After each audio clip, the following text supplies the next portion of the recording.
Welcome back to the Watch It Cook It kitchen. I can't believe I missed this. For at least 20 years, probably closer to 25 years, I have been searching, I have been trying to perfect the best curry that I could cook. My search kind of centered on the Indian subcontinent, Bangladesh, Pakistan, parts of Asia, countries that are famous for their curries. Little did I think to search in Scotland. But yes, this curry originated in Glasgow. Some bloke called Balbir Singh Bamal created this, apparently, in the early 80s. And my hat is off to him.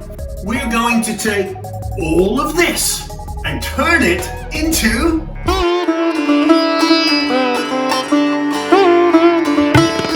a quick run through of the ingredients, then off to the stove and we'll create magic. And this is quick, this is easy to do. What do we got here? We have ghee, clarified butter. You can use oil if you don't have ghee. We have a little bit of tomato puree. We have methi. Methi is just fenugreek, garlic, and ginger paste. You can buy this in stores, most stores these days. You can certainly get it online, or you can make your own 50-50 blend of garlic and ginger. Oh man. Chicken. This is chicken tenders. This is the nice tender part under the breast, but you can use breast meat. You can actually use thigh. I think thigh was the meat that was used when this dish was created, but I like these tenders. They're so juicy. We have some mint chutney. Again, you can get it in some stores, but you can certainly find it online. A little bit of heavy with double cream. We have a top secret ingredient. If you have always wanted to cook curry like great Indian restaurants do, stay tuned and we'll reveal this secret. Over on the stove behind me, we have a base gravy and some basmati rice. What's a base gravy? Well, I have put a link to my favorite recipe for base gravy in the description for this video. Go check it out. Latif's inspired. That gentleman knows cooking. What's a base gravy all about? In Indian restaurants, particularly in Britain, called BIR, British Indian restaurants, they have to speed things up. And one thing with curries, to cook them right, you're going to take your time. You're going to add vegetables and onions, and you're going to cook them down slowly until they just melt into a wonderful sauce. Well, in a restaurant, you don't have time. Someone orders the dish and you say, come back tomorrow, it'll be ready.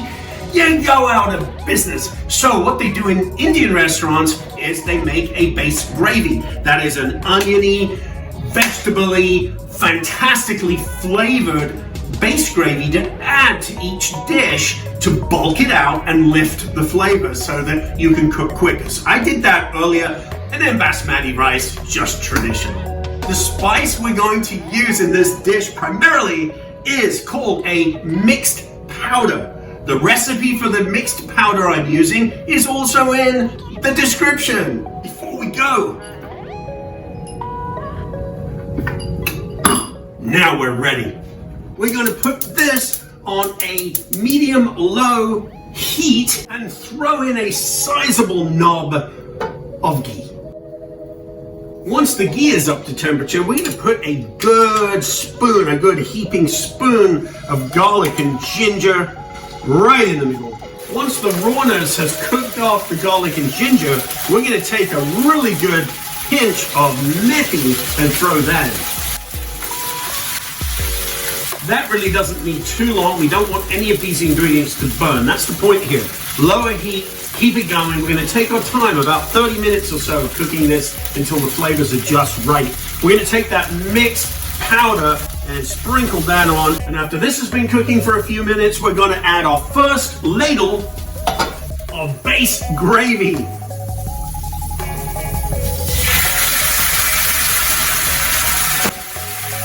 And get that stirred around. You'll see the oil starting to appear on the surface. That's when you know it's about time to add another ladle. But like I say, don't panic, take your time, relax.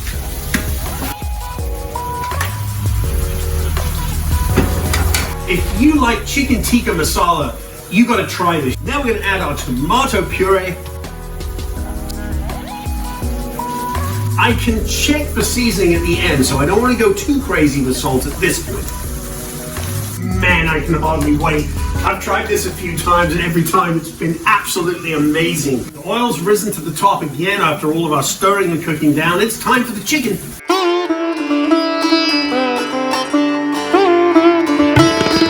can't believe that after years of thinking haggis, porridge, neeps, this is Scottish food.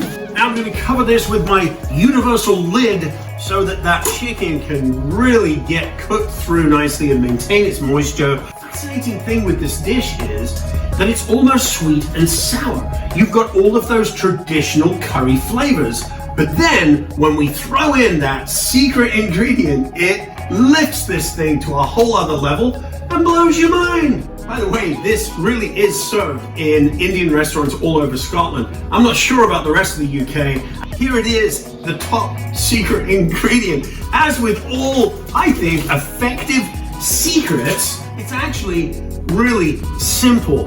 What the heck is it? How is it so red in color? I'll explain. It is very simply mango chutney, 50%, tomato ketchup, 50%, red food coloring, few drops. If you don't want to add the food coloring, don't. It's not important except for the look of the dish. And as we begin to mix this around, it will impart the red color through the entire dish. And remember, we eat with our eyes, our nose, and our taste buds. Once we have all of that mixed in, we're going to add the cream. Are you going to try this? Did you try it? How did it work out? Let me know. We love to hear from everybody. We really appreciate the support of the channel, those who have subscribed, those who leave comments, and those who watch. So hit that subscribe button, hit the bell, and leave a comment. We'd love to hear where you are. Where do you live? Just about done here. There are just 2 more ingredients to go. Here we're going to add just a spoon of the mint chutney.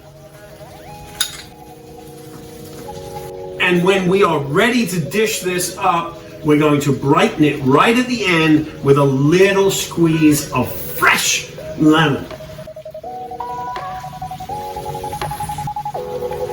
We're going to plate this up. See you then. So let's get this on the plate and into our bellies. This just is too much to be smelling in the kitchen. It is just too much to be imagining how this is going to taste. Let's take a few cilantro leaves, which is coriander, and of course is well suited to this dish.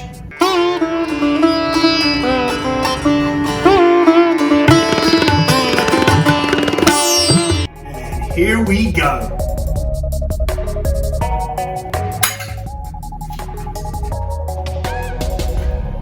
You're always welcome right here in the Watch It Cooking Kitchen. Be sure to join us next time, and thank you very much for watching. Bye-bye.